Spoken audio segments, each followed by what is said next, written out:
and welcome to this edition of No Labels for April. This show is a little different from usual. We have a video camera in the studio and we have a couple of guests. We have Erica with us, and Erica has with her a sign language interpreter. And so the sign language interpreter will be speaking for Erica, so it won't be Erica's voice you hear. Erica, welcome to the show today.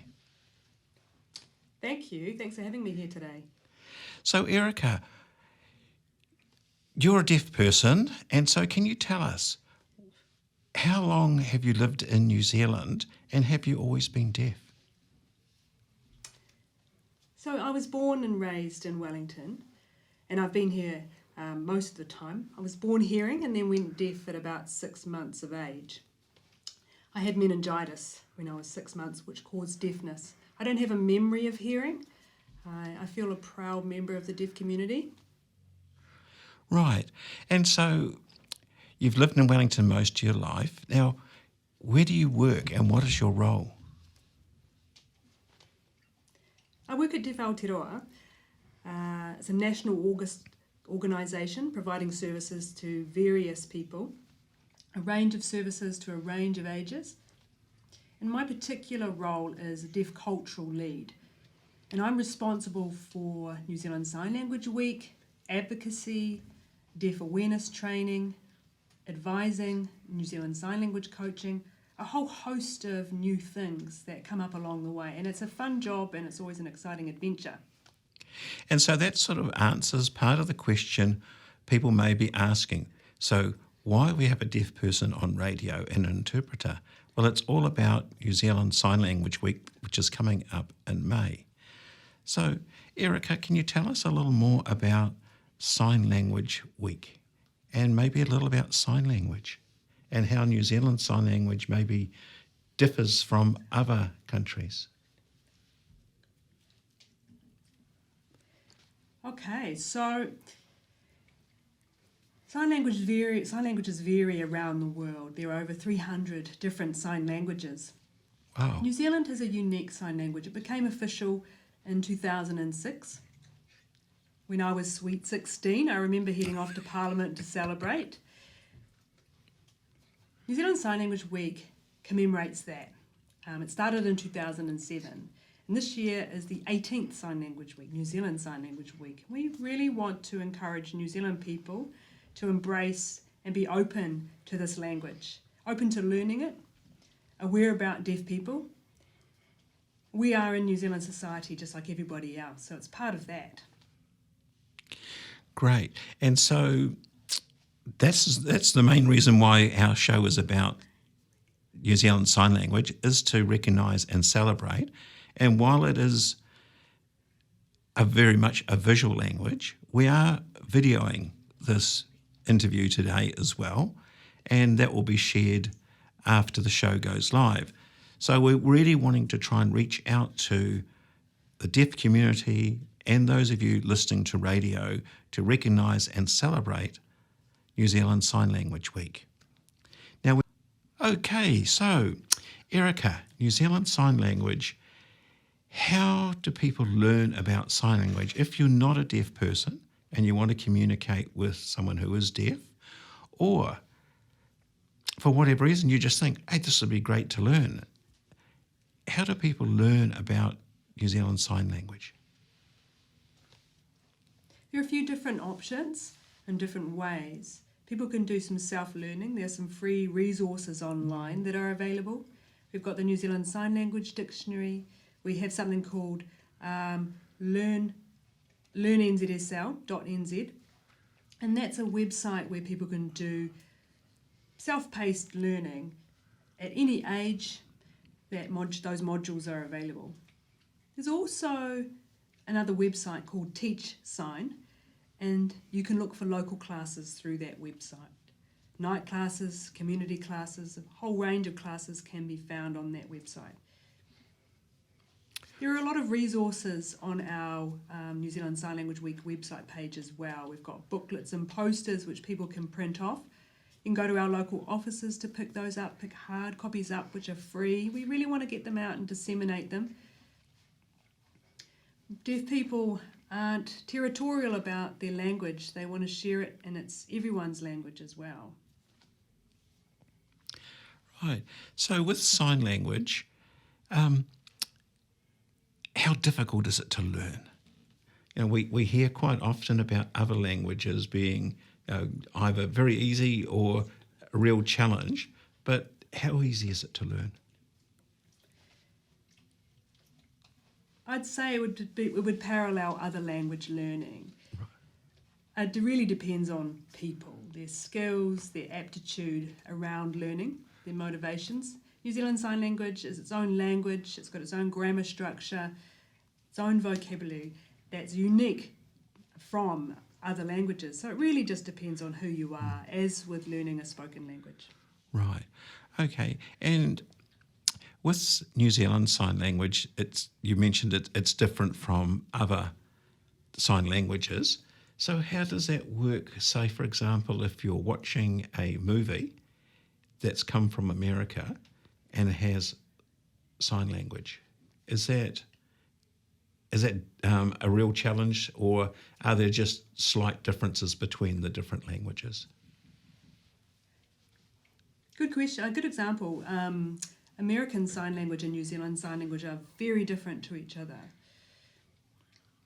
They have a different alphabet to us, different hand shapes, completely different vocabulary to us.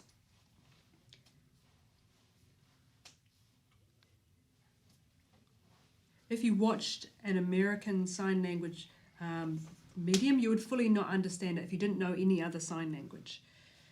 Yeah. Right. So that must make it really difficult, because I guess there's not that much content in New Zealand, besides the New Zealand content that's produced with New Zealand Sign Language. That's right. Yeah. So I'm hoping in future to see more deaf talent, deaf actors involved in various media, whether it's the news, whether it's acting in a New Zealand show, as a character.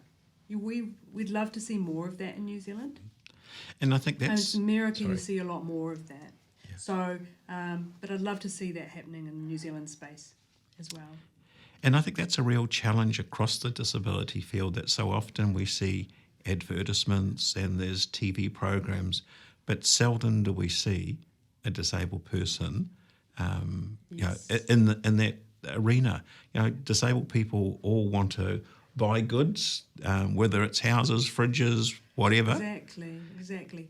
And we all love to watch various programs at the movies or on TV, but we just don't see disabled people being portrayed that often. Absolutely. Where's our representation?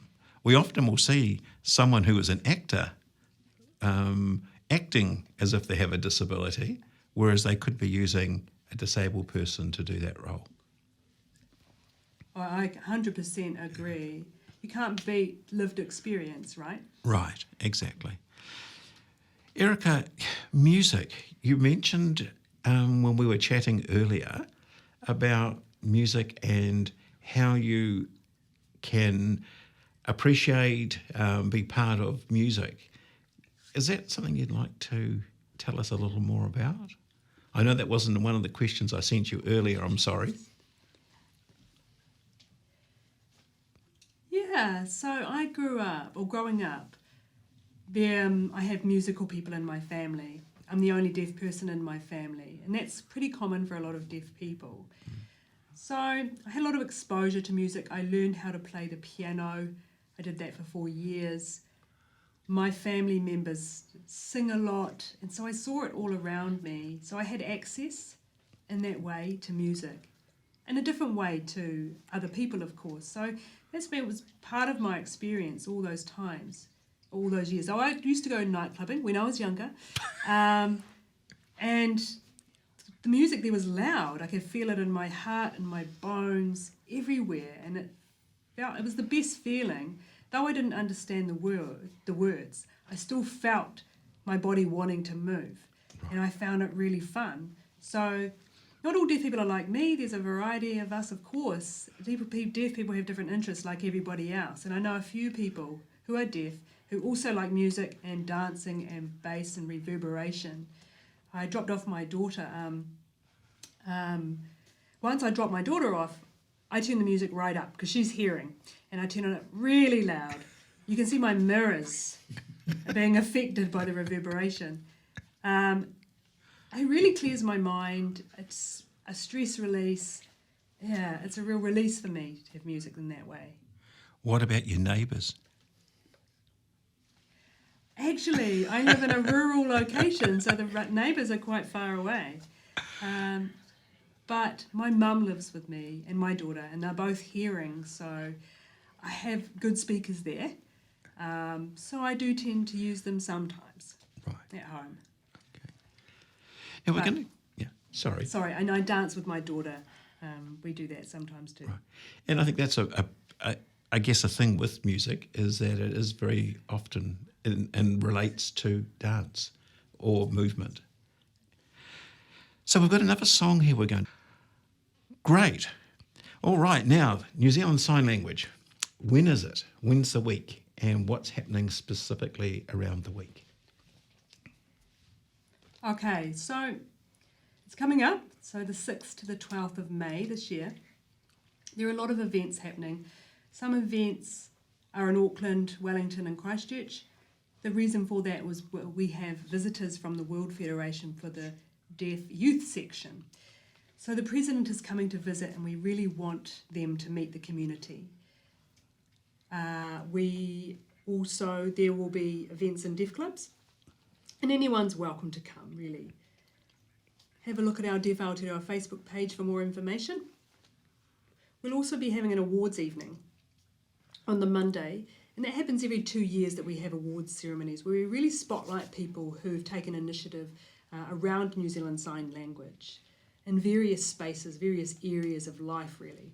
So whether it's deaf people, hearing people as well, for instance employers, accessibility champions and so on. So really looking forward to that because that's the first face-to-face awards evening since 2018, of course COVID. So I'm excited for that. And it will be live streamed, so if people are interested in watching, they can't come. As well, if we have, during New Zealand Sign Language Week, 3 challenges if people want to participate. 7 minutes of signing with your work colleagues is one challenge. And people might have a cup of tea, learn some sign language together. There's some resources available online. The other challenge is learn 1 sign a day for 7 days in a row. And the really tough challenge that we've got is sign singing. So using the 660 Pepeha song. And that's a resource on the website which people can use to practice and mimic. So hopefully people can post those, hashtag, like Instagram, all that for New Zealand Sign Language Week for us. There's a lot more coming as well. We've got interviews, media. There are some things on TVNZ as well. There'll be adverts with New Zealand Sign Language featured. So a whole lot of things happening. Sounds great and sounds a really full-on week. And of course it's being hosted at Parliament as well, which is great to see. Yes. So we're going to go out today with the song for New Zealand Sign Language Week for this week. And so we want to thank you, Erica, for coming in, sharing all about New Zealand Sign Language and a little about you for our listeners. And so let's go out with the song for this year's New Zealand Sign Language Week. Thank you.